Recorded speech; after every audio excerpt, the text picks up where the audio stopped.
Троянският Балкан. През зимата приказен, през лятото просто невероятен.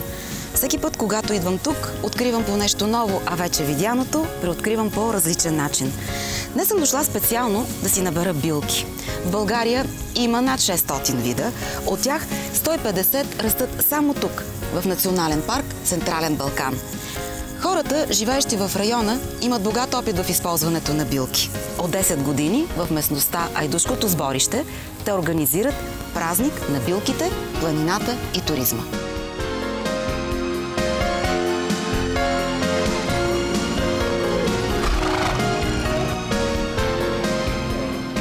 Десетото юбилейно издание на празника на билките, планината и туризма събра хиляди гости от цялата страна.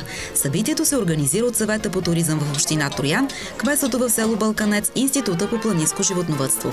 Празникът бе благословен от ловчанския владика Гаврил с пожеланието природата да носи както радост, така и духовно здраве.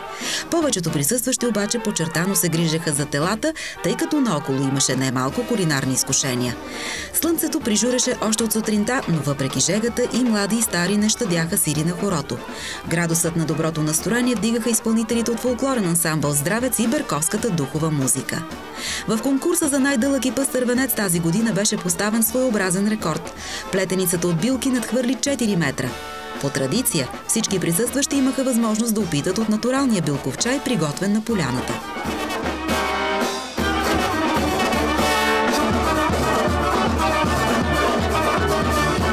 22 билки има в този казан, а от опитния билкар Вера Николова ще разберем кои от всички билки, които растат в България, имат силни лечебни свойства. Ние не можем да ги определим по един такъв начин, кои имат най-силни лечебни свойства, защото за различните заболявания, различните билки имат по-силен ефект или по-слаб ефект. Например, една от най-добрите билки, която се ползва и която се нарича в Германия билка на живота, това е жълтия кантарион. Друга билка, която заслужава да й се обърне внимание, която точно сега цъфти, това е жълтото еновче. Много трябва да се внимава при брането на билките, тъй като има хора, които като ги дърпат, изкореняват. Затова е хубаво да се берат с ножица или с нож. Второто, което е да се сушат не на слънце, защото слънцето може да убие някои от качествата им, да унищожи.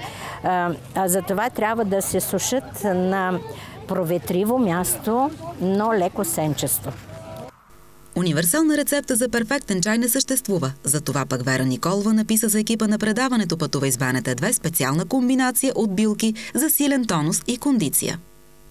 Ами остара да ми дадете рецептата, да отивам на поляната и да си набера билките за този специален чай. Благодаря ви.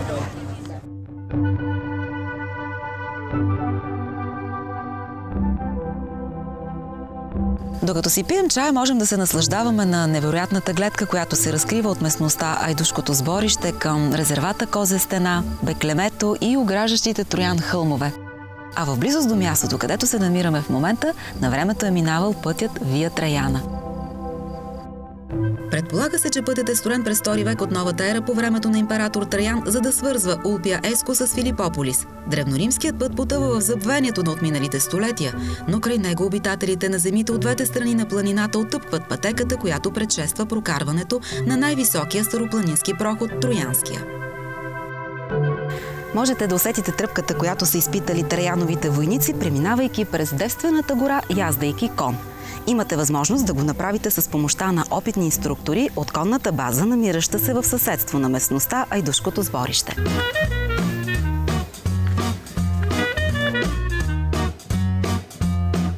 Предварителна заявка, клубът организира конни преходи в ниската и високата част на планината. 30 лева за 1 час е сумата, която трябва да отделите, ако искате да се разходите по римския път. Той ще ви преведе през вековни букови гори, тучни горски поляни, осеяни с ароматни цветя и билки, исторически места, свързани с различни епохи от развитието на този край. По желание, по време на преходите се организират биваци на открито, пикници, наблюдения на флората, фауната и фотолов.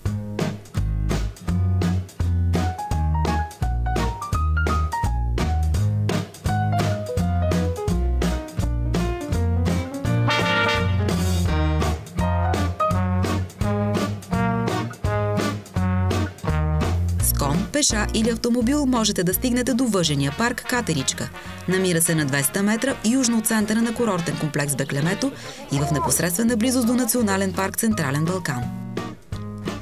Атракционните въжени паркове са едно добро средство за възпитание на много качества в децата и подрастващото поколение. Те възпитават в ловкост, изобретателност, трябва да мислят и също и физическа култура. Тъй като това е най-големият въжен парк в България, колко време трябва да предвидим, за да успеем да преминем по всички препятствия? За всички препятствия е необходимо време около час и половина, което включва инструктаж, оборудване и преминаване през всички препятствия. Елементите в парка са над 20. С различна степен на трудност са елементите. Направили сме на самия вход беби парк, който е подходящ за деца от 3 до 6 години, а в самия парк има кръгови, които са подходящи за всички други възрасти. Каква е цената?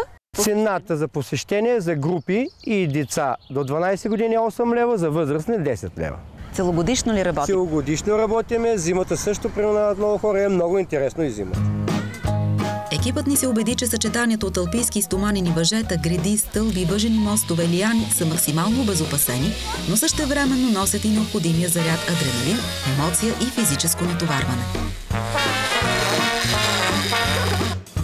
Преминаването по въжения атракцион дига адреналина неимоверно много, а за възвръщане на баланса на енергийните потоци в тялото ви препоръчвам да прескочите до Карцов бук, който е на 10 минутки пеша от тук.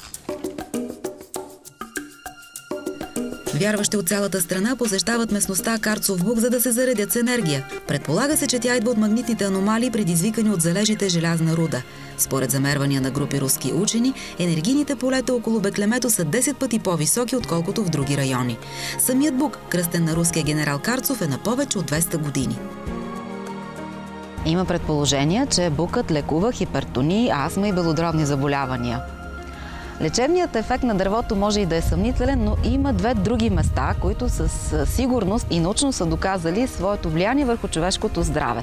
Минералните извори в селата Шипково и Чифлик.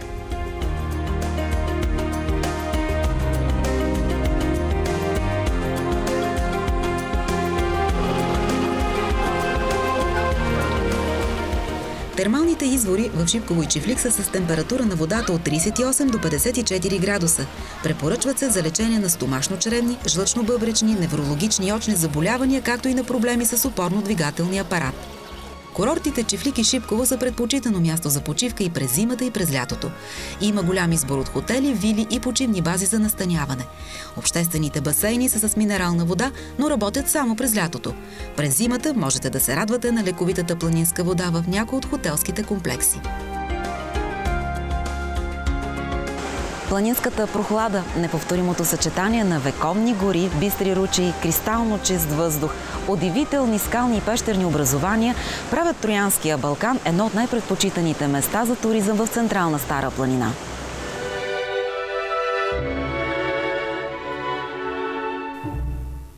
Голяма част от Троянския Балкан попадат в Национален парк Централен Балкан, в рамките на който са природният резерват Козата стена и включеният в листата на ЮНЕСКО биосферен резерват Стенето.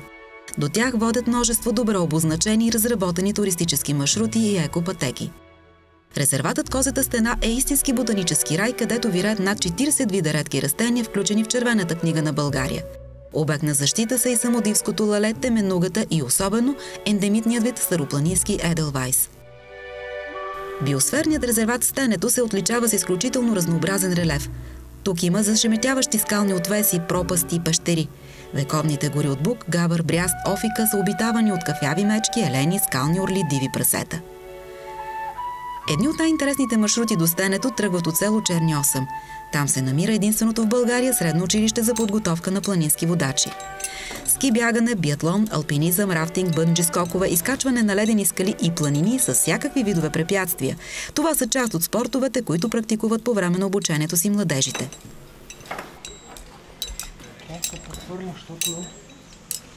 Доверяваме се на подготовката на бъдещите планински водачи и с Тихомир, Ангел и Мая потегляме по екопътеката към Зеленишкия манастир, който е недалеч от село Черни 8. До бариерата на вододайната зона може да се придвижите с автомобил. От тук обаче се продължава само пеша. Маршрутът е лек, достъпен е за масови туристи. По екопътеката до духовната обител се стига за около час. Сега не е зима, няма сняг, но виждам, че ти си с щеки. Защо? Щеките, освен че са още две опорни точки, които те поддържат и поддържат равновесието ти, отнемат до 30% от натоварването, което поемаш. Стига да можеш да ходиш правилно с тях. Другото, което е важно, по пътеките, по принцип планината са много важни обувките. Трябва да са удобни и подходящи за теренът, през който минавате. Особено сега минахме покрай няколко сипея и ако не сме обути подходящо, рискуваме да паднем долу в дерето.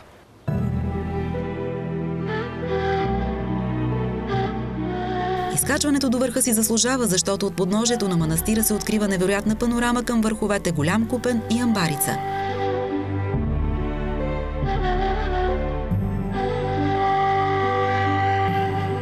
Зелениковският манастир Свети Йоан Предтеча е построен преди 100 години и често е бил посещаван от цар Борис III. Ползван е за лятна резиденция от патриарх Максим. В манастирската църква най-силно впечатлява иконостасът, изработен от представителят на Дебърската школа майстор Филип Македонеца. Манастирът не е водоснабден и електрифициран.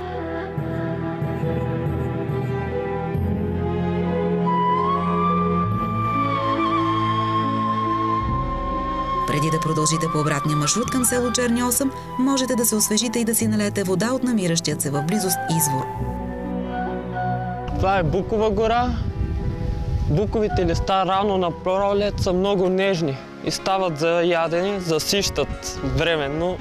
Ако си пригладнял, можеш да си хапнеш малко. Извори се намират най-често в Букова гора, защото букът, голям бук като този и по-голям, съдържа в коренищата си до 500 литра вода.